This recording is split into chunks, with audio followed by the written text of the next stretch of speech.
And we're back for part 3 of our Way to Wealth Ben Franklin segment.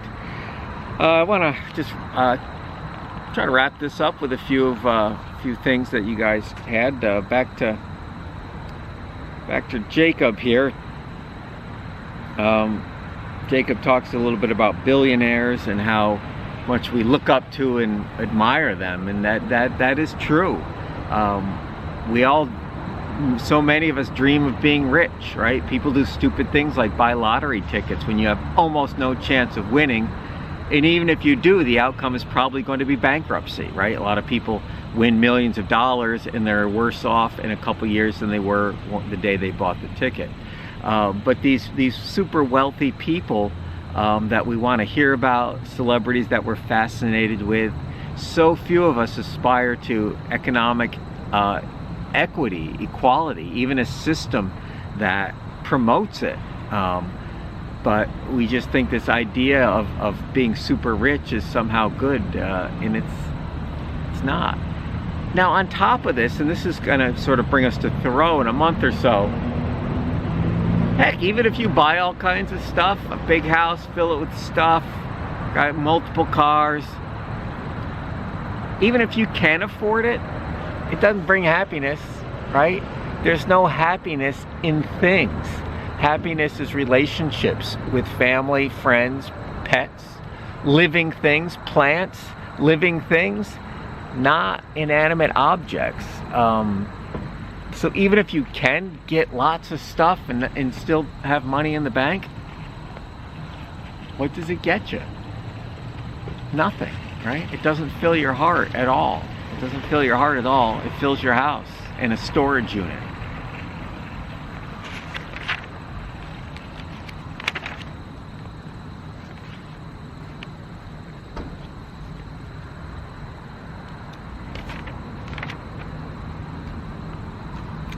Yep, and I just want to sort of get back to where we started. Amanda comes in with quoting Franklin.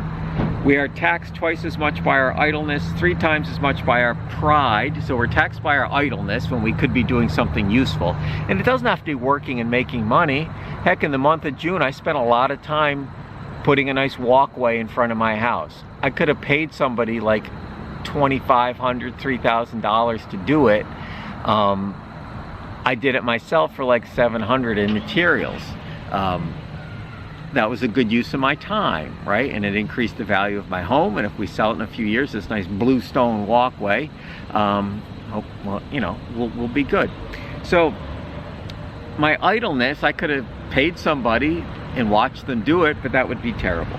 3 times as much by our pride. Oh, I've got to look good. I got to have fancy this, fancy that. And 4 times by our folly, by our screw-ups, by our bad decision making. So that's really good. Amanda goes on to say how much one values money compared to how much one doesn't ultimately determines one's amount of wealth. And it's really about valuing lots of things. It's all connected. Life, love, stuff, stress. It's all one thing, right? Your life is all one piece. And Alexandra kind of wraps it up nicely here. Unless they work hard, plan, and budget, I think it is very difficult in this century to stay financially stable. Bazinga. Boom. Drop the mic, Amanda. That's Ben Franklin right there. Unless they work hard to plan and budget, it's very difficult in this century to stay financially stable. We are just bombarded with messages and opportunities to spend and borrow money. And very few people are telling you what Ben Franklin tells you and what I'm telling you. The greatest threat to our freedom is financial stupidity, financial mistakes, our individual freedom. So Ben Franklin, way, way ahead of his time. And all the people, just like you, all the people who would listen to Father Abraham that day nodded, oh yeah, oh sure, yeah, definitely. And then they turned around and spent their money at the auction.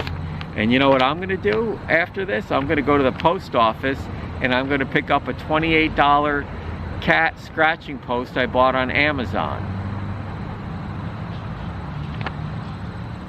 But you know what? I love my cat. And our furniture will not get beat up, hopefully, if the cat scratches on the scratching post. And my cat makes me really happy. So I'm okay with that $28 spent. I probably earned that much money just talking into this camera and posting this YouTube. Yeah, a couple hours work, right? 28 bucks. If Simon's happy, I'm happy. So we all have our things that we spend money on. I have 2 bicycles. I think riding my bike is good for my mind and my body. But I also don't owe anybody any money. I'm very, very proud of the financial state that I'm in. And if I'd spent a lot more money in my life on fancy cars and a big house and whatever else people spend money on, boats, I don't know, I'd have less of it and I'd be less happy. Less money and be less happy. So anyway, it's how I was raised. So hopefully you've been raised that way as well. If not, I told you today, right? I told you today. So Ben Franklin, just a really witty guy, so smart, so perceptive, so ahead of his time in this essay. Folks, if you read this thing once a week, right? Once a week you read this and followed his advice for the rest of your life, it would change your life for the better. This might be the most important thing you read all semester. The way to wealth is frugality and diligence in your leisure and in your work. So thanks everybody for the great comments. Thank you, Ben Franklin, for writing it.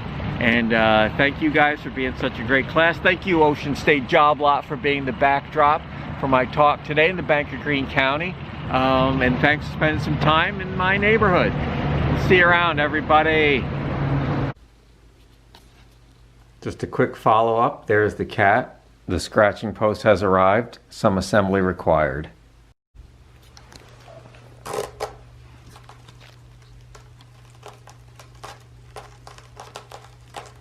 It's a hit.